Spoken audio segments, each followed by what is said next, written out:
설교를 위한 준비로 들어가도록 하겠습니다.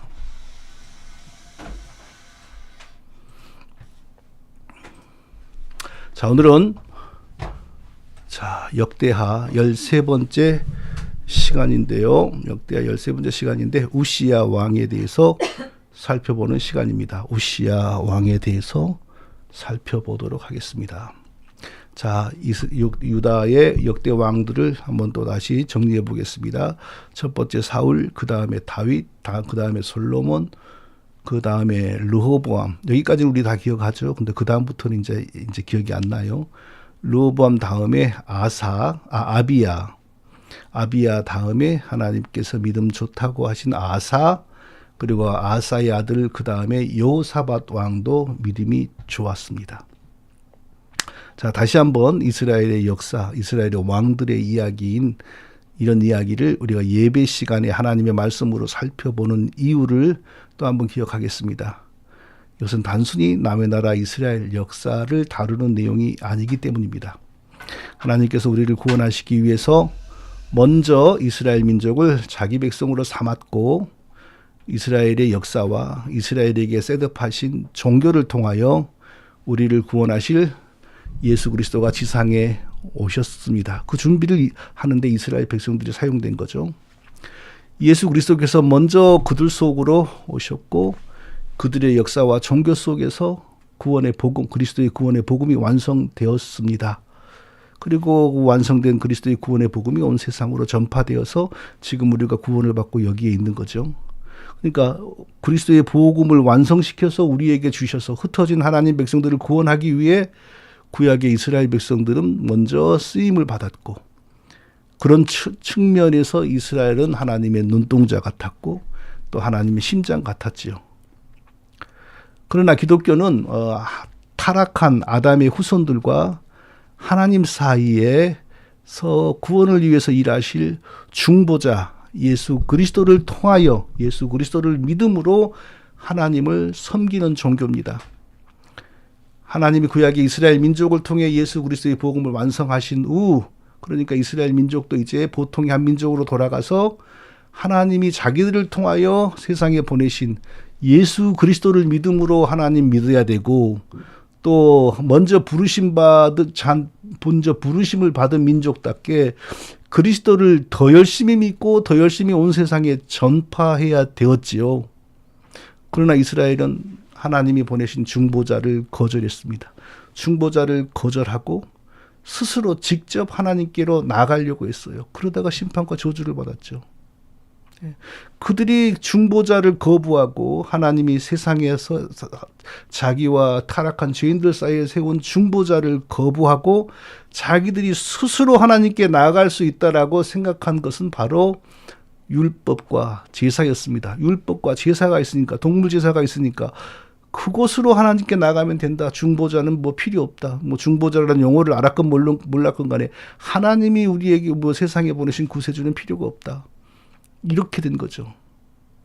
그래서 끝까지 그리스도가 모든 복음을 완성하고 승천하셨음에도 계속 그리스도의 복음과 중보자 사역을 거부하고 그리스도의 그림자에 불과했던 동물 제사와 율법 준수를 고집하며 하나님께로 직접 나가려고 했어요. 어떻게 되었습니까? 나중에 로마의 황제가 된 디도 장군의 군대에 의하여 예루살렘이 완전히 초토가 되었죠. 거민들 대다수가 상하였습니다. 그 전쟁에 디도 장군의 아들도 지휘관으로 참전했는데요. 아들이 그랬는지 아버지 디도가 그랬는지 기억이 안 나는데 예루살렘 성전을 보면서 감복을 했습니다. 감탄을 했습니다. 이런 건물, 이런 그 문화 유산은 영구히 인류를 위해 보존해야 된다라고 생각을 했습니다. 그런데 예기치 않게 이제 전쟁이 다 끝난 이후에 성전에서 불이 났습니다. 불이 나니까 어떻게 돼요? 그 성전을 장식하는 그 온갖 금 장식들이 그 열에 녹아서 벽을 타고 흘러내리는 겁니다. 벽을 타고 흘러내리다가 낮은 곳으로 들어가죠. 성전 자체가 거대한 1톤, 2톤 되는 그 돌덩어리들로 이렇게 지어진 집인데 그 돌덩어리 사이로 금 녹은 물이 흘러 들어가는 겁니다. 그러니까 전리품에 눈이 지금 뻘겋게 되어 있는 로마 병사들이 뭐 지휘관의 명령을 듣고 말고 할 것도 없이 금을 캐기 위해서 성전을 해체시켜 버리는 겁니다. 금을 캐기 위해서 그 1톤, 2톤 되는 그 돌 벽돌들을 다 뜯어버렸어요. 그러니까 성전이 자연스럽게 없어져 버린 거죠. 그러고 보니까 이 말씀, 예수께서 이르시되 내가 이 큰 건물들을 보느냐, 돌 하나도 돌 위에 남지 않고 다 무너뜨려지리라 하시니라. 마가복음 13장 22절의 말씀이 그대로 이루어져 버린 겁니다. 만일 성전이 그 자리에 있으면 유대인들이 그곳에서 계속 동물 잡아 제사하고 사단은 그것을 계속 시키면서 그리스도의 복음을 회방하고 그럴 것이 빤함으로 로마의 군대 지휘관들은 이런 아름다운 건축 예술은 보존해야 된다라고 생각했지만 하나님이 하나님의 방식으로 벽돌 하나도 남기지 않고 다 무너뜨린 겁니다.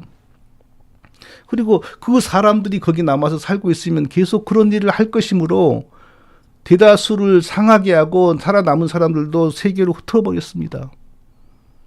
이것이 바로 하나님이 보내신 사람과 하나님 사이의 중보자를 거부하고 하나님이 주신 어떤 것을 중심으로 하나님께로 나아가려고 하는 사람들에 대한 하나님의 심판입니다.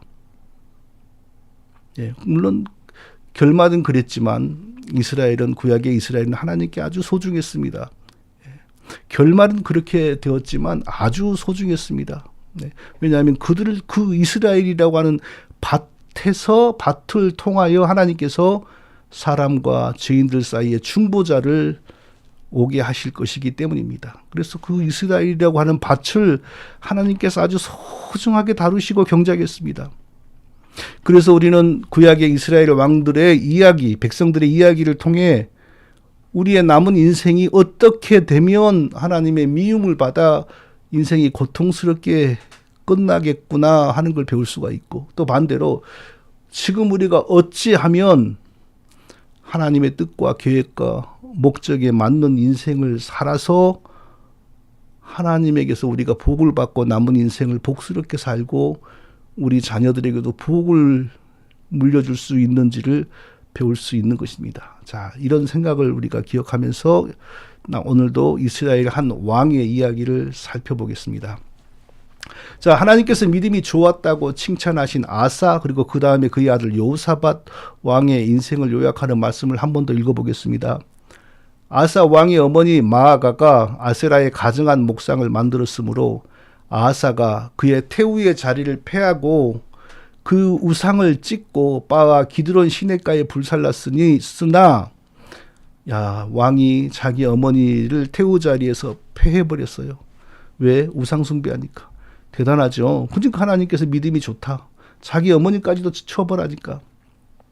그런데 산당은 이스라엘 중에서 제하지 아니하였으니 아사의 마음이 일평생 온전하였더라. 산당은 이스라엘 중에서 제하지 아니하였다. 그래도 전반적으로 아사 왕의 마음이 하나님 앞에서 온전했다. 이게 하나님의 평가입니다. 믿음이 좋았다라고 하는 아사 왕에 대한. 또 여호사밧이 그 부친 아사의 모든 길로 행하며 아버지의 좋은 점을 따라간 겁니다. 돌이켜 떠나지 아니하고 여호와 보시기에 정직히 행하였으나 산당은 패하지 아니하였으므로, 또 산당 문제가 나오네요. 산당은 패하지 아니하였으므로 백성이 오히려 산당에서 제사를 드리며 분향하였더라. 열왕기상 22-43절. 믿음이 좋았던 여호사밧 왕도 산당을 없애지 않았습니다. 그래서 백성들이 계속 산당에서 분향했어요. 자, 산당의 본질은 뭐라고 했습니까? 구약 시대의 다른 하나님이었습니다. 바알, 아세라 이런 것은 상식적인 사람이라면 누구나 하나님이 아니라는 걸 알지요. 그러나 산당은 표면적으로 더 뜨겁게 하나님을 섬긴다고 하는 것입니다. 그러니까 정말 분별하기 어려웠지요. 성도 여러분, 해 아래 새 것이 없다고 했습니다. 구약의 백성들이 하나님을 섬겼던 상황이나 지금 우리가 하나님을 섬기는 상황이나 모양은 다르지만 본질은 크게 비슷하고 또 도전도 비슷합니다. 바알, 아세라 이런 것은 대부분의 사람들이 저거 하나님 아니다라고 알았으나 없애지를 못했습니다. 지금도 노골적으로 저 하나님 있는 거 아닌데 하는 것들이 많죠. 로마교회, 뭐 WCC, 신천지, 구원파 다 알아요. 그런데 없앨 수가 없어요. 왜? 하나님께서 다 뜻이 있어서 버림받은 백성들을 위한 장난감으로 그걸 다 놓아두었어요. 구약의 산당은 그 정체를 정말 알아채기가 어려웠어요. 근데 알았음에도 불구하고 이길 수가 없었습니다. 예루살렘 성전에서 역사하시는 하나님과 너무 유사하게 흉내를 내고 또 예루살렘 성전의 하나님보다 백성들에게 더 감정적인 충만을 주고 더 흥분을 주고 더 쾌락을 주니까 거룩한 종교적인 쾌락이죠. 뭐 저급한 쾌락이 아니라. 그러니 누가 쉽게 눈치챌 수 있겠어요? 특히나 구원을 위하여 택함받지 못한 대다수 이스라엘 백성들에게 이 산당처럼 좋은 하나님 종교가 어디 있겠습니까? 성도 여러분, 자주 했던 말 또 할게요. 지금 그럼 이 시대는 산당과 같은 게 뭘까요? 더 감각적으로 하나님을 체험하게 하고 더 감정적으로 하나님이 충만한 것처럼 느끼게 하고 더 즐겁고 행복한 감정 가운데서 하나님을 섬기게 하는 거. 그거 뭐죠? 오순절 성령운동, 신사도 성령운동이죠. 거짓된 방언, 환상, 음성, 거짓된 성령 세례, 거짓된 이적들, 이게 나타나 보세요. 하나님의 택함 받고 성령의 인치심을 받지 않은 사람 치고 여기에 매료되지 않을 사람이 누가 있겠어요? 하나님이 택하시고 성령으로 인치심 받지 않으면 아무도 여기서 헤어나고 이길 수가 없습니다. 사람의 힘으로는 불가능합니다.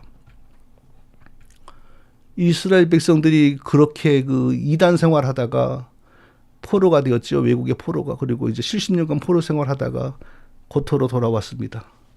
또 그때부터는 뭐가 발전합니까? 율법주의가 발전합니다. 우리가 이전에 율법대로 살지 않아서 우리가 비참하게 심판을 받았다. 70년 동안 종살이한 게 바로 그것은 우리가 율법을 지키지 않았기 때문이다. 이제부터 율법을 지켜야 한다. 이 율법에 대한 각성이 일어났습니다. 하나님에 대한 참 각성이 일어난 게 아니고 율법에 대한 각성이 일어납니다. 율법은 하나님이 이미 자기 백성으로 삼은 사람들에게, 구원을 주신 사람들에게 하나님 백성답게 바르게 살도록 주신 것인데, 이들은 율법이 구원의 수단이라면서 열심히 율법을 지키자고 합니다. 율법을 지키면 2번 구원을 받습니까? 3번 구원을 받습니까? 이미 은혜로 구원받은 사람들이 하나님 백성답게 거룩하게 살도록 율법을 주셨는데, 율법 준수가 구원의 길이라면서 또 그렇게 합니다. 왜 이렇게 될까요? 대다수 이스라엘 백성들은 하나님의 구원을 위한 택하심을 받지 못했습니다. 구원을 위한 택하심을 받지 못하면 어떻게 됩니까? 하나님이 아닌 다른 곳으로 가게 되죠. 그런데 그냥 갑니까? 하나님이 어떤 것을 가지고 가야죠. 그게 율법 준수입니다. 그런즉 어떠하뇨? 이스라엘이 구하는 그것을 얻지 못하고 오직 택하심을 입은 자가 얻었고 남은 자들은 완악하여졌느니라. 택하심을 입은 자들은, 입지 못한 자들은 필연적으로 완악해집니다. 그런데 하나님 앞에 머물러요.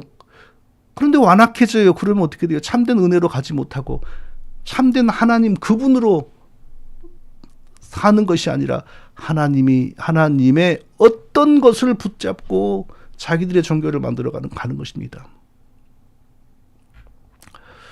성경에 나오는 페르시아 제국의 황제 고레스라고 하는 왕이 있죠. 예. 세계사에서는 키루스라고 하죠. 그는 구원을 위한 택하심을 받지 못했습니다. 단지 이스라엘 백성들을 위하여 쓰시는 도구로 택하심을 받았어요. 그러니까 그렇게 택하심을 받은 사람들은 뭐 자기도 모르게 하나님의 일을 하다가 그리고 자기 길로 가서 죽습니다. 고레스는 이스라엘 백성들을 위하여 크게 쓰임을 받았습니다. 바벨론을 무너뜨렸죠. 바벨론 속에서 노예살이하고 있는 이스라엘 백성들을 고토로 돌아가게 해방을 시켰죠. 정치인으로서 정말 크게 쓰임을 받았습니다. 그러나 거기까지 구원받지 못하고 당시 거기까지 쓰임받은 겁니다. 그런데 그는 교만해서 자기 힘으로 자기가 그렇게 큰 줄로 알고 작은 나라가 보이기만 하면 계속 공격을 했습니다. 그러다가 지금 카자흐스탄인가 하는 지역, 지금의 그 지역에 있는 어떤 나라를 이유 없이 괴롭히고 공격을 했는데 당시 그 나라의 왕은 여자였습니다. 여자의 군대하고 아주 자신만만하게 싸우다가요, 패하여서 목이 잘렸습니다. 그리고 그 잘려진 목이 소금물에 절여지게 됩니다. 그런 창피가 어디 있습니까? 그런데 그 전에 그 여자의 남편을 그 고레스가 그런 식으로 죽였어요. 그랬으니까 그런 일이 벌어지는 거죠. 그러니까 그렇게 쓰임받은 사람들은 지할 일하고 지혜부 교만하게 살다가 가버리면 끝나는데, 구원을 위한 하나님의 택하심을 받지 못한 사람들이 목사가 되고 제사장이 되고 서기관들이 되면 어떻게 돼요? 하나님의 은혜를 입지 못하니 하나님 그분을 붙드는 것이 아니라 하나님과 관련된 어떤 것을 붙들어서 자기 종교를 열심히 발전시킵니다. 포로 생활에서 돌아온 이스라엘 백성들이 바로 그렇게 된 거죠. 하나님 그분을 붙드는 게 아니라 하나님의 율법을 그렇게 붙들어요. 그러다가 하나님이 보내신 구원을 주시는 중보자가 오니까 너는 왜 우리처럼 율법을 안 지키냐 하면서 죽이지 않습니까? 기가 막힌 논리 아닙니까? 구원을 위한 택하심을 받지 못하고 하나님과 관련된 종교인이 되면 이런 사단의 기막힌 일이 벌어집니다. 지금도 구원을 위한 하나님의 택하심을 받지 못하고 열심히 하나님 믿는 사람들 많이 있습니다. 한국교회도 넘쳐나고 있습니다. 여전히 그런 중에 어떤 사람은 율법을 가지고 하나님을 대적합니다. 그리스도께서 의로운 사람으로 인정받기 위해, 하나님 앞에서 죽지 않고 살기 위해 그리스도께서 가장 완전하고 모범적으로 율법을 지키셨다. 이게 개혁주의 신학의 핵심입니다. 이게 뭐예요? 해 아래 새 곳이 어디 있습니까? 그 예수님 죽인 사람들의 그 하나님과 관련된 율법을 가지고 만들어낸 자기 종교하고 뭐가 다릅니까? 이게 해 아래 새 것이 없습니다. 구약 이스라엘 속에 동성애자들 많이 있었고 그들이 성전을 출입하고 있었습니다. 그래서 하나님이 진노했습니다. 지금 교회들은 동성애자들에게 자유와 해방을 주고 있습니다. 지난 5월 2일 며칠 전이죠. 미국 연합 감리교회 한인총회, 그러니까 미국 총회 말고 거기에 속해 있는 한인총회가 뭘 결정했냐면 동성애자들에게 안수를 금지하는 조항을 없앴습니다. 동성애는 기독교의 가르침과 양립할 수 없다라는 문구를 삭제했어요. 자기들의 그 신앙 고백인지 뭔지 그런 거 있지 않습니까? 그건 뭘 의미합니까? 앞으로 선교사, 동성애자도 선교사 안수, 목사 안수 다 하겠다는 겁니다. 한인총회가 그렇게 한다는 것은 미국 총회는 더 먼저 그렇게 했다는 거죠. 자, 구약 예루살렘 성전에 미동의 집이 있었고 하나님이 진노하셨는데 지금 이 상황하고 뭐가 다릅니까? 해 아래 새 것 없습니다. 여성 안수를 절대로 가볍게 보면 안 됩니다. 성경에는, 신약 성경에는 목사라는 말이 안 나오고 장로, 감독이라고 그러죠. 장로, 감독이 시간이 지나가면서 서서히 자꾸 용어가 바뀌어요. 이스라엘에서는 장로라고 하고 헬라 문화권에서는 감독이라고 하다가 나중에는 이제 종교개혁 때 그 감독 중에서 최고의 감독이 지금 교황인 겁니다. 이런 폐해를 종교개혁자들이 극복하고 종교개혁자들은 다시 목사로 또 호칭을 통일했습니다. 그러니까 성경에 감독은 책망할 것이 없으면 한 아내의 남편이 되며, 디모데전서 3장 2절이잖아요. 그러니까 목사는 책망할 것이 없으며 한 아내의 남편이 되며, 이거 목사는 절대 여자가 할 수 없는 거예요. 한 남편의 아내가 아니라 한 아내의 남편입니다. 디도서 2장 6절도 책망할 것이 없고 한 아내의 남편이며 라고 말합니다. 하나님은 성경을 기록하실 때 한 글자 한 글자에 아주 심오한 의미를 담아서 기록합니다. 한 아내의 남편이지 한 사람의 배우자라고 하지 않았어요. 부부의 한쪽 결혼 대상자가 있어야 하고 안 그런 게 아니라 한 아내의 남편이라 그랬습니다. 그러니까 성경을 무시하고 하나님을 믿는다고 나서는 게 바로 사단이 기독교를 무너뜨리는 가장 영리한 방법이죠. 여성 안수를 이미 시행하고 있는 교단은 구약의 산당 종교와 이미 많이 유사해져 있습니다. 부정할 수가 없습니다. 그것은 시작에 불과합니다. 점점 그 타락이 깊어집니다.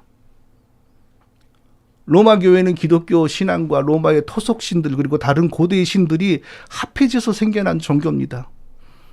로마 교회와 구약의 바알 종교가 무슨 차이가 있습니까? 지금의 WCC, WEA 이런 거 다 그런 이유 맞습니다.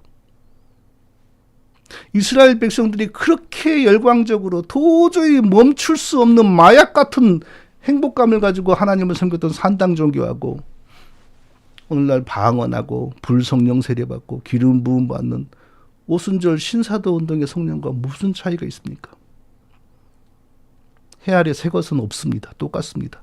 우리는 동학에 대해서 망상에 빠져 있습니다. 무슨 대단한 철학이 한국에서 나온 것 같은데 알고 보면 그거 더러운 겁니다. 동학이 망하지 않았다면 한국은 사이비 종교의 왕국이 되었을 겁니다. 동학의 일대 교주 최재우가 1860년 음력 4월 15일 양력으로 5월 25일에 아주 특별한 체험을 합니다. 그때부터 바로 그날부터 동학의 사상이 발전하는 겁니다. 무슨 체험을 했냐면요. 그 사람이 다 한문으로 썼잖아요. 그걸 현대 한글로 이렇게 누가 번역을 해놓은 걸 봤는데 갑자기 가슴이 두근거리고 몸이 떨리기 시작하며 형용하기 어려울 쯤에 어디선가 갑자기 산신의 말씀이 들려왔다. 깜짝 놀라 일어나서 케어 물어보았더니 그때부터는 이제 상제로 바뀌어요. 신의 정체가 상제, 하나님이라고 번역을 했어요. 상제가 대답하기를 두려워 말고 겁내지 말라. 세상 사람들이 나를 상제, 하나님이라 하니 너는 하나님을 모르느냐 하면서 그 신과 대화가 시작이 돼요. 이게 뭡니까? 몸이 떨려서 막 여기는 간단히 나왔지만 다른 설명에 보면 막 방바닥을 떼굴떼굴 굴려다녔어요. 이게 뭐죠? 이게 아주사붕으로부터 시작된 오순절 순복음 신사도의 불성령 세례 기름 부음 아닙니까? 이게 조용기 목사가 저기 삼각산에 가서 이거 받고 난 뒤로 그렇게 크게 성공을 했지 않습니까? 이건 무속 세계에서도 똑같이 나타나는데 무속 세계에서는 신내림, 기독교 세계에서는 불성령 세례, 그리고 1906년 이전에는 방언이 여기에 결부되지 않고 1900년도부터는 방언이 또 같이 결부가 돼요, 여기에. 그러니까 똑같은 현상을 가지고 무속에서는 신내림, 다른 종교에서는 득도, 거짓 기독교에서는 불성령 세례라고 하는 겁니다. 그러니까 하나님을 빼면 하나님이 아니면 다 사탄이니까 똑같은 거예요. 하나님께서 구원을 위해 택하신 사람들이 가는 길은 너무나도 좁고 외롭습니다. 성도님들 그것을 아시면 아, 내가 어느 정도 시대와 진리를 분별하고 있구나라고 생각하셔도 됩니다. 저는 자주 현재 자신이 다니고 있는 교회에 더 이상 있을 수 없다라고 말하는 분들의 이야기를 종종 듣습니다. 자주 듣습니다. 그러면 제가 들어보면 떠날 수밖에 없어요. 근데 떠나야 되겠네요. 근데 그 다음에 꼭 한 문장을 더 붙이게 되더라고요. 그런데 어디를 가죠? 갈 데가 있어야죠. 그 말을 하게 되더라고요. 갈 곳이 없습니다.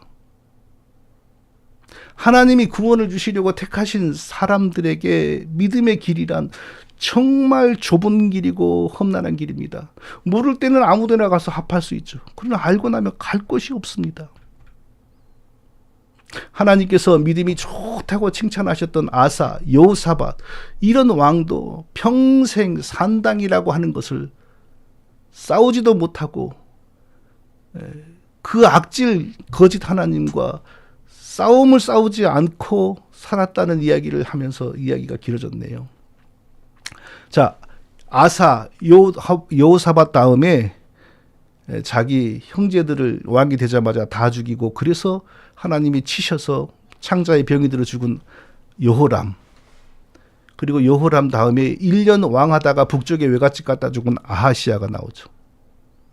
아하시야 다음에 신하들의 모반으로 살해당한 요아스, 요아스의 아들 아마샤도 또 신하들의 모반으로 죽었습니다. 근데 재밌는 놀라운 것은요, 되게 신하들이 모반으로 아버지 왕을 죽이면 절대 아들을 왕으로 세우지 않습니다. 언젠가 그 아들이 아버지의 복수를 하기 때문입니다. 그런데 아버지를 죽여놓고 나서 그 아들을 왕으로 세웁니다. 왜 그랬을까요? 그들은 하나님께서 우리에게 제약된 왕을 죽이는 것까지는 허락하셔도 그 왕의 후계자를 바꾸는 자유는 우리에게 주시지 않았다. 그것을 알았던 것 같아요. 다윗에게 주신 영원한 언약. 영원히 다윗의 후손들이 이스라엘의 왕이 되게 하신다는 그 언약을 그들은 알았던 겁니다. 자, 2번 연속 신하들에 의하여 죽임을 당한 왕이 있었고, 그리고 그 다음에 나타난 왕이 바로 우시야, 오늘 본문의 왕입니다. 우시야 하면 이사야가 우시야 왕이 죽던 해에 이사야 선지자가 하나님의 부르심을 받았다. 이사야 그 6장에 그 얘기 나오잖아요. 바로 그 우시야입니다. 역대 하에서는 우시야 왕에 대해서 23절을 하리하여 길게 기록했습니다. 그런데 열왕기 하에서는 불과 7절을 하리하여 짧게 기록했습니다.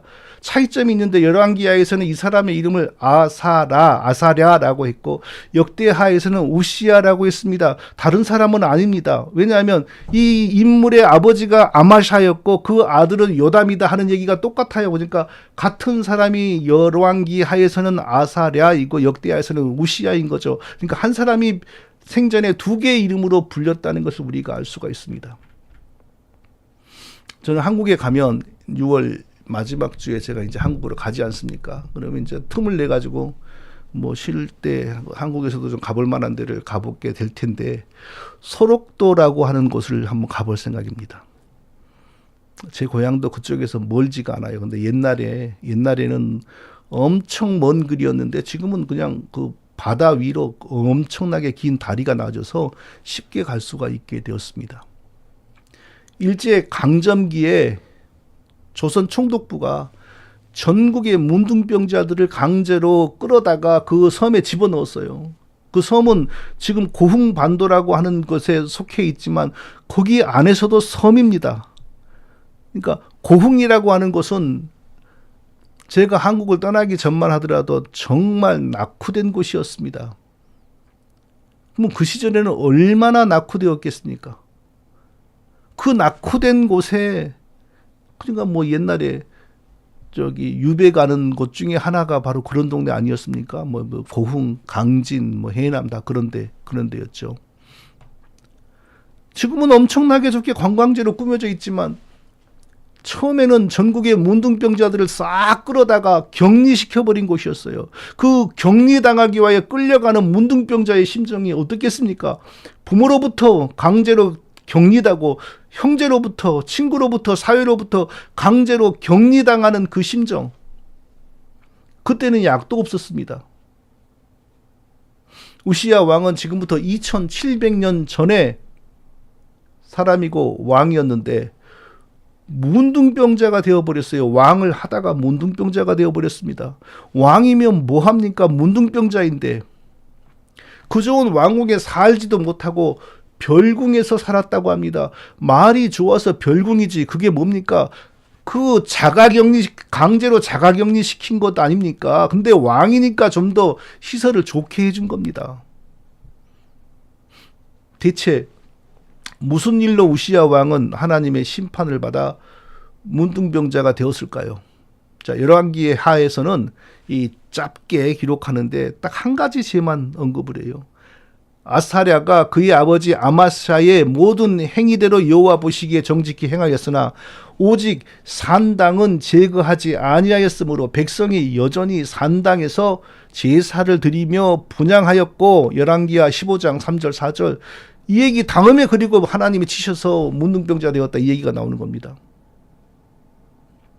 자, 신하들의 모반으로 살해당한 그의 아버지 아마샤처럼 여호와 보시기에 정직이 행하였다라고 하는데 이건 칭찬 같으면서도 사실 전적으로 칭찬이라고 볼 수가 없습니다. 왜냐하면 아마샤가 어떤 사람이었냐면요, 아마샤에 대한 평가는 아마샤가 여호와 보시기에 정직이 행하였으나 그의 조상 다윗과는 같지 아니하였으며 그의 아버지 요아스가 행한 대로 다 행하였어도 오직 산당들을 제거하지 아니하였으므로 백성이 여전히 산당에서 제사를 드리며 분향하였더라.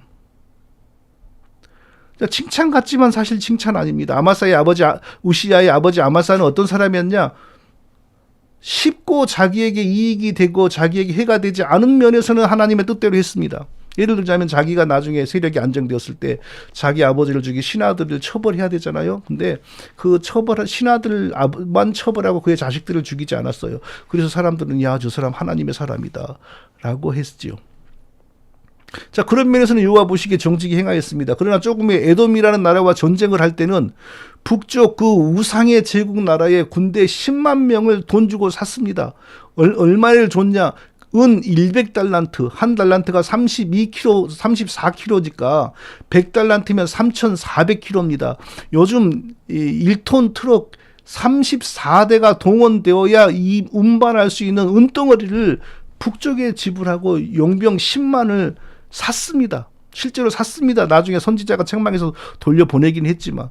근데 그 용병들이 왔다가 그냥 가려니까 섭섭하니까 돌아갈 때는 유다 나라의 백성들을 많이 죽이고 빼앗아서 돌아갔어요. 그러니까 뭐 하는 일입니까? 그 일이. 그리고 그 전쟁에서 이기고 돌아올 때는요, 에서의 후손들이 그 지역에 살잖아요. 자기 보기에 아주 좋은 우상을 섬기고 있습니다. 그 우상을 섬기면 자기에게 좋을 것 같으니까 그 우상을 빼앗아 와서 자기 근처에 세워놓고 또 경배하기를 시작합니다.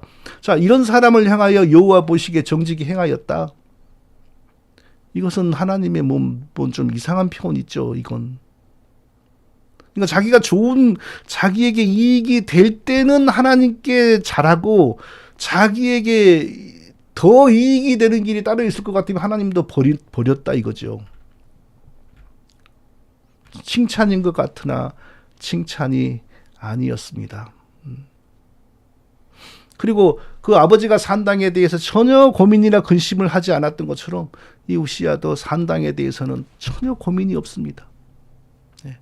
자기 이익이 되는 범위에서만 하나님께 순종하고 자기에게 해가 되면 하나님을 버리는 사람인데, 산 땅이, 백성들이 그렇게 좋아하는 산 땅에 대해서 고민을 할 턱이 없지요. 이런 사람이 하나님께 복을 받겠습니까? 그리고 이 바로 다음에 열왕기하는 여호와께서 왕을 치셨으므로 그가 죽는 날까지 나병 환자가 되어 별궁에 거하고, 요담이 왕궁을 다스리며 그의 땅의 백성을 치리하였더라라고 말합니다. 그러니까 열왕기하 하에 의하면 하나님이 치신 이유는 이것이다라고 말하지 않지만 산당 숭배와 하나님의 그 마음의 중심이 하나님께 바로 서지 못한 것 때문이라고 지금 말을 하는 거죠. 하나님께서는 우리가 성경을 읽고 하나님의 성품과 우리를 향한 하나님의 뜻과 하나님의 목적을 배워서 하나님을 잘 섬겨서 복을 받도록 성경을 기록하실 때 한 글자 한 글자마다 하나님의 신적인 지혜와 뜻을 담아 기록하셨습니다. 자, 열왕기하의 불과 짧은 내용 7절이죠. 거기를 통하여 하나님 우리에게 주신 메시지는 2개입니다. 첫째, 하나님의 복을 누리는 인생이 되려면 우리는 다윗 왕의 신앙과 삶을 추구해야 한다는 것입니다. 우시야의 아버지도 어느 정도 올바른 행위를 가지고 있었습니다. 우시야도 그런 아버지를 어느 정도 닮았습니다. 그럼에도 불구하고 하나님은 복을 줄 만한 근거가 없다고 보았습니다. 왜냐하면 자기에게 유익이 되는 범위 안에서 하나님께 잘하고, 하나님께 잘하는 일이 자기에게 이익이 안 되면 하나님을 버리고 이런 삶을 살았기 때문입니다. 그런 정도를 가지고는 복을 받을 수 없다는 겁니다. 하나님은 그런 아버지의 그런 모습을 얘기하면서 다윗과 같지는 못했다라고 말씀하셨어요. 우시야의 아버지 아마샤는 하나님께 또 잘할 때는 비교적 잘하지만 그래가지고는 마음의 중심이 그래가지고는 하나님께 복을 받을 수가 없었어요. 아마샤가 여호와 보시기에 정직히 행하였으나 그의 조상 다윗과는 같지 아니하였으며 하나님은 다윗과 같은 삶을 추구할 왕에게 복을 주신다는 겁니다. 그럼 하나님이 이렇게 다윗을 언급할 때 다윗은 평생 나에게 범죄한 것이 없다, 하나도 오점을 남긴 것이 없다라고 생각하신 겁니까? 아닙니다. 심각한 죄와 오점이 다윗에게도 분명히 있었습니다. 하나님은 그건 모르시지 않습니다. 다윗이 잘못한 것에 대해서는 혹독하게 책망하고 벌을 내리셔서 회개를 시켰지만, 그러나 하나님은 그보다 먼저 다윗의 마음의 중심이 하나님께 있었다는 것을 항상 아셨던 것입니다. 비록 다윗의 행실이 때로는 하나님 앞에 잘못되었지만, 그러나 그의 마음의 중심이 언제나 하나님 앞에 있었다는 것을 아시기 때문에 잘못에 대해서는 책망하시고 그렇지만 다윗을 귀하게 쓰시고 복을 주신 것입니다. 우리도 마찬가지로 다윗과 같을 수밖에 없죠. 그보다 못하는 일이 더 많고요. 아무도 하나님 앞에서 완전하게 살지를 못합니다. 그러나 하나님은 그 마음의 중심이 하나님께 있는 사람을 또 아십니다. 톡 잘못하고 범죄할지라도 그 마음이 하나님의 앞에서 올바른 중심을 가지고 있으면 매질할 때는 매질하시지만 그러나 복을 거두어 가시지 않습니다. 우시야가 그 마음의 중심이 하나님 앞에 확실히 있었다면 절대로 문둥병자가 되도록 하나님이 치시지 않았을 것입니다. 자, 열왕기야 우시야에 대한 기록이 우리에게 주는 두 번째 메시지는 또 이겁니다. 거짓 영과 공존하려고 하거나 거짓 영을 도우려고 하는 인생은 절대로 하나님의 복을 누리지 못한다는 것입니다. 산당 문제죠. 또 산당을 모든 왕들에 대하여 산당을 이렇게 적용을 하십니다. 하나님께서. 산당은 솔로몬 이전에는 문제의 장소가 아니었습니다. 그러나 다윗이 법궤를 예루살렘에 모시고 난 이후로 법궤 앞에서 모이지 않고 산당에 가서 하나님을 찾으면 그게 이제 그때부터는 잘못되어 가는 겁니다. 요즘 말로 이단 스타일로 발전되어 가는 겁니다. 처음에는 그 정도가 미약했으나 시간이 지나가면서 산당은 거짓 하나님의 그 사악한 영들이 백성들을 사로잡고 백성들의 섬김을 받는 아주 악한 곳으로 단단하게 자리를 잡았습니다. 그러나 백성들에게 산당은 정말로 귀하고 매력적인 곳이었어요. 인기 투표로 왕을 세운다면 산당을 돕는 것이 왕이 되는 아주 가장 지름길이었을 겁니다. 그 정도로 산당은 아주 영적으로 견고한 사단의 진으로 발전되어 갔습니다. 그러나 하나님은 처음부터 산당과 타협하는 하나님이 아니었습니다. 하나님은 한 번도 산당에 대하여 나와 내 자녀들이 모이는 곳이라고 말하지 않았습니다. 반대로 모든 왕들의 공과 과를 산당에 어떤 자세를 보였는지로 평가를 시작했습니다. 지금까지 우리가 살펴본 왕들 중에 단 한 명이라도 산당이라고 하는 잣대로 평가되지 않은 왕들이 있었습니까? 없습니다. 하나님은 온 세상이 산당을 좋아해도 하나님은 처음부터 끝까지 산당과 타협한 적이 없습니다. 마찬가지입니다. 지금도 온 세상이 여성 목사를 지지할지라도 하나님은 타협하지 않습니다. 온 세상이 동성애를 지지할지라도 하나님은 타협하지 않습니다. 온 세상이 최재우가 체험한 그 불성령 세례를 지지한다 할지라도 온 세상 목회자들이 그런 불성령 세례를 사모하라고 가르쳐도 하나님은 타협하지 않습니다. 온 세상이 율법주의 청교도 신학을 추종해도 하나님은 변화시지 않고 타협하지 않습니다. 온 세상이 신대륙의 조나단 에드워즈를 성자로 추앙해도 하나님은 타협하지 않습니다. 사랑하는 성도 여러분, 하나님의 복을 받기를 원하시고 성도님들의 자녀들도 하나님의 복의 유산을 받기를 원하신다면 온 세상이 따르는 길로 가지 마시고 언제나 하나님 한 분이 계시는 곳으로 따라가셔야 됩니다. 결국 세상 속에 있는 대부분의 교회들이 사단의 놀이터가 되어진다는 게 성경의 가르침입니다. 내가 너희에게 이르노니 속히 그 원한을 풀어주시리라. 그러나 인자가 올 때에 세상에서 믿음을 보겠느냐 하시니라. 누가복음 18장 8절이죠. 인자가 올 때에 역사의 목적이 다 이루어져서 이제 세상에서 모든 악을 제하시고 이 세상을 신천신지로 바꾸어서 하나님 나라가 완전히 들어서게 하실 때에 이 세상에서, 그러니까 천국 말고요. 천국이 이 땅으로 내려오잖아요. 근데 그 천국 말고 그때 당시 이 마지막 시대 이 세상에 살고 있는 사람들 가운데 믿음 있는 사람들을 보겠느냐라고 하셨습니다. 없다는 거죠.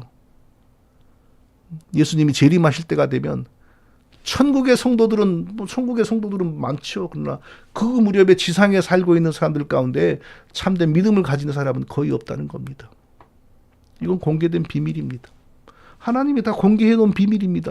그런데 왜 미국에는 이렇게 대형 교회들도 많고 교회 다니는 사람들이 많습니까? 왜 그럴까요? 그 속에 하나님 백성이 드물다는 거죠. 그래서 참된 성도들에게는, 지금 이 시대의 참된 성도들에게는 지금 속하여 있는 교회를 떠나야 될 일이 많습니다. 그러나 문제는 갈 곳이 없습니다. 이것이 성경의 가르침입니다.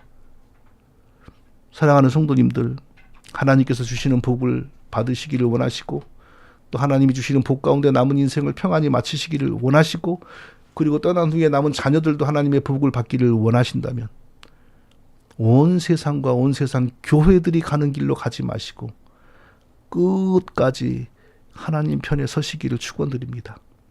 세상은 우리에게, 이 세상의 교회들과 목회자들은 우리에게 그런 복을 주지 못합니다. 오직 우리에게 복을 주시는 분은 하나님 한 분입니다. 자, 우시야에 대한 더 많은 이야기가 있는 역대하로 이제 이동하겠습니다. 하나님께서 이 사람을 문둥병으로 치시게 된 더 실질적이고 구체적인 이야기가 나옵니다. 자, 5절을 보니 이 우시야가 왜 영적으로 망했는지 근본적인 이유가 나옵니다. 하나님의 묵시를 밝히 아는 스가랴가 사는 날에 하나님을 찾았고, 누가? 우시야가.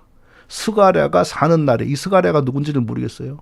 스가랴 선지자는 아닙니다. 서로 연대가 달라요. 그가 여호와를 찾을 동안에는 하나님이 형통하게 하셨더라. 역대하 오늘 본문 5절입니다. 자, 우시야에게 어느 정도 하나님의 칭찬이 있었어요. 그러니까 여호와 보시기에 정직이 행하였으나, 이런 말을 듣는 거죠. 그것은 스가랴 선지자가 살아서 그에게 영향을 미칠 때까지였다는 겁니다. 스가랴 선지자가 사는 동안에는 우시야가 그의 지도를 받았다는 거죠. 그래서 바른 일들을 하니까 하나님께서 복을 주셨어요. 이 스가랴가 누군지 알 수 없으나 이런 짐작이 들어요.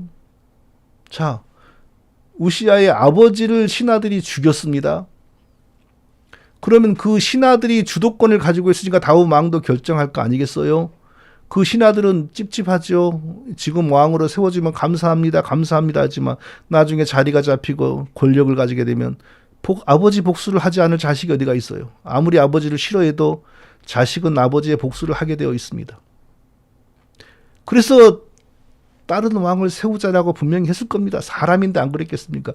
아마도 그런 상황 속에서 스가랴는 제약된 왕을 처리하는 것까지는 하나님이 허락해도 왕의 자식을 왕으로 세우지 않을 자유를 우리에게 주지는 않았다라고 하면서 설득해서 우시야를 왕으로 세웠을 것 같아요.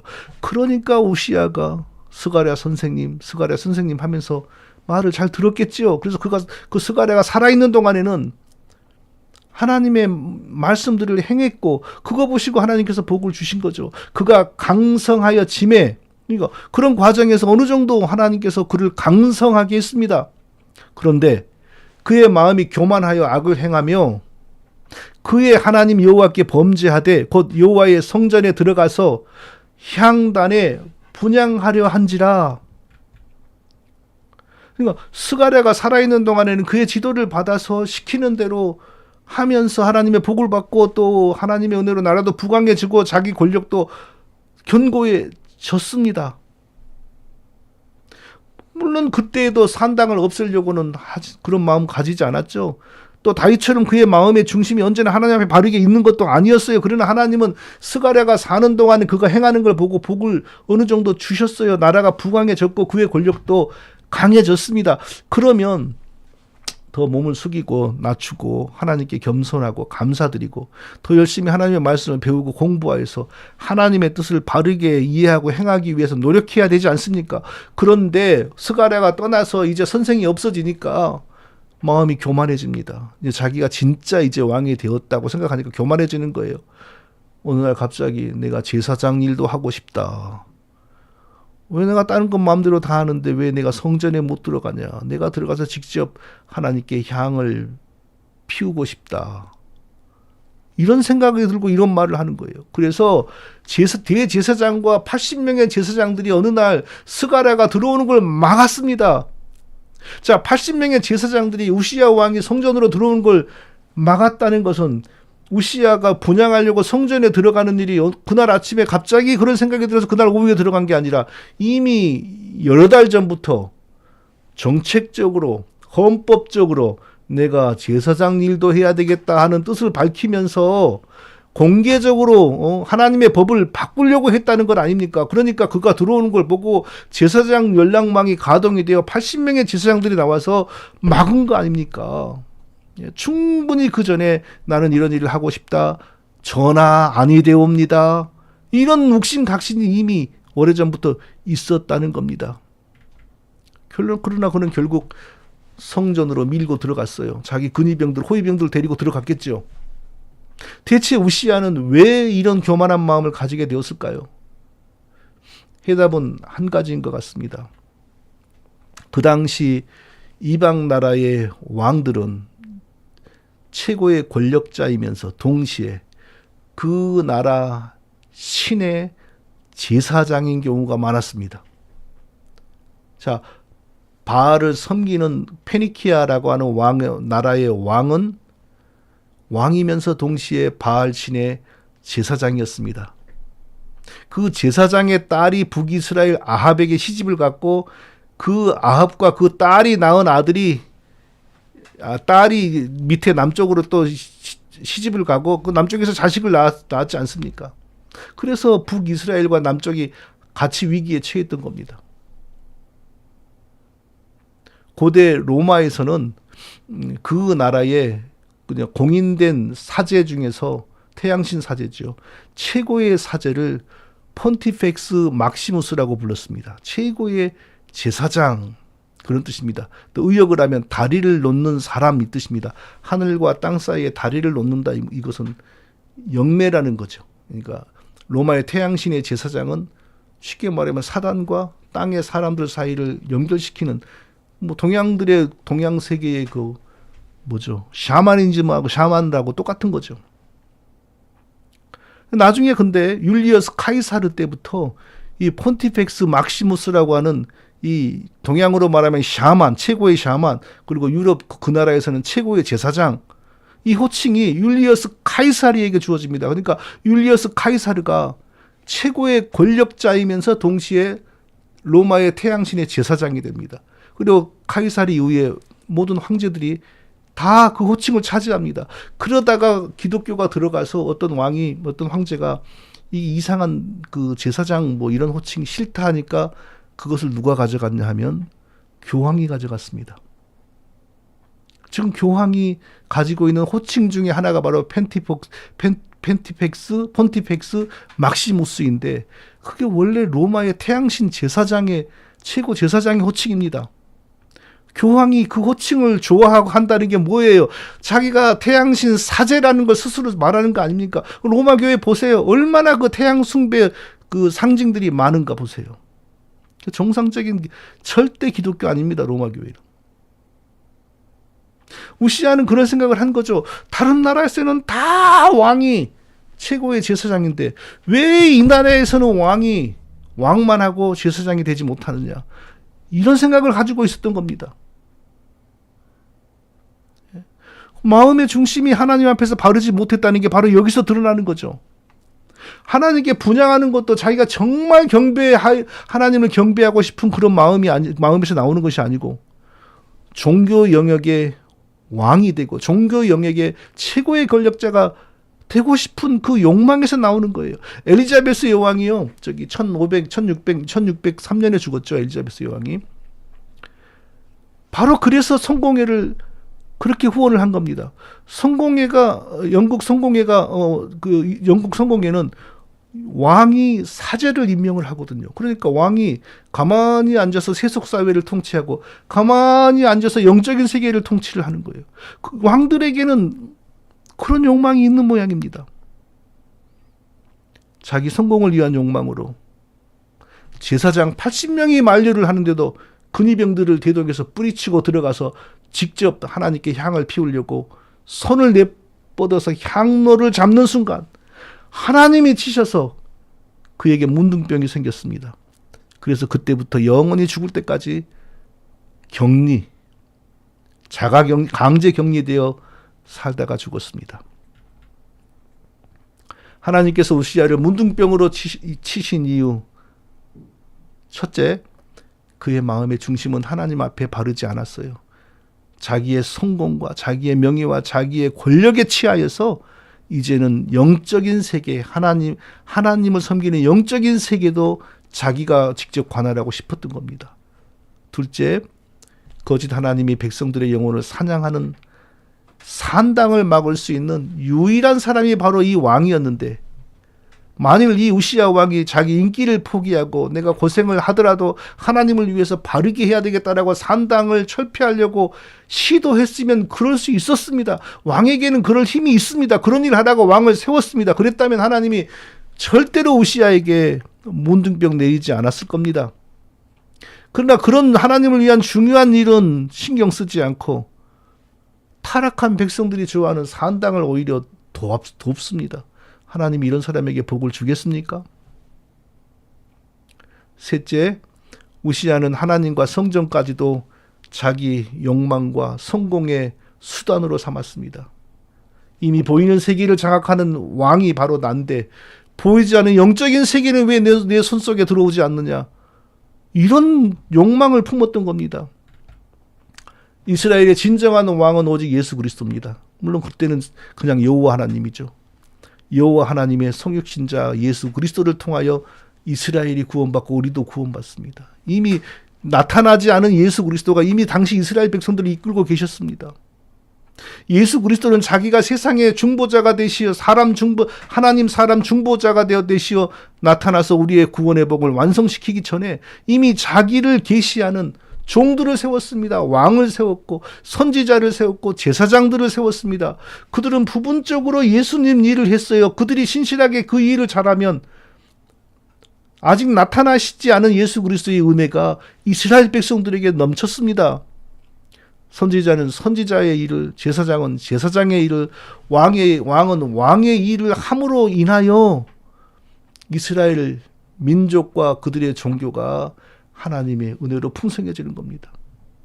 다윗은 왕이면서도 동시에 선지자였는데 자기도 선지자이지만 하나님이 자기 죄를 책망하는 선지자를 보내면 끔뻑 죽었습니다. 그 앞에서. 나단이 자기의 죄를 책망할 때 밤새도록 그 말을 듣고 회개를 했습니다. 마음이 하나님의 중심에 바르니까 그런 거죠. 다윗은 결코 제사장 일을 탐내지 않았어요. 근데 다윗에게 왕위를 뺏긴 사울은 제사장 일을 탐냈잖아요. 자기가 직접 제사를 드렸잖아요. 바로 그 일 때문에 그도 쫓겨난 겁니다. 성도 여러분, 우시야가 제사장 일까지 탐낸 것은 결코 가벼운 일이 아닙니다.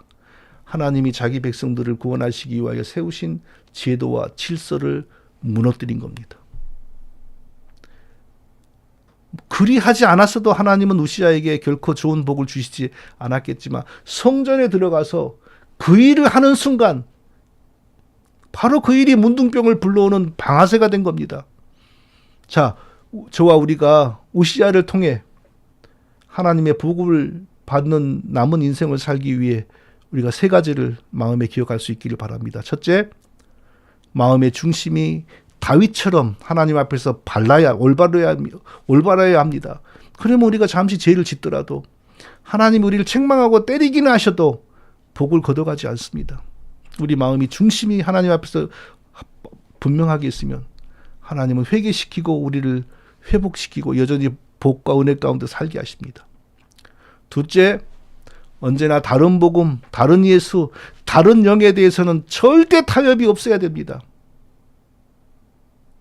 자, 성도이며 목회자이면서 다른 복음, 다른 예수, 다른 영에 대해서 투쟁적인 자세, 경계하는 자세가 나오지 않는다? 그거 어떤 경우인지 아십니까? 영적으로 바보 천치라는 겁니다. 아니면 낯선 사람이 접근해 와도, 야생동물이 접근해 와도 짖지 않는 개와 같은 겁니다.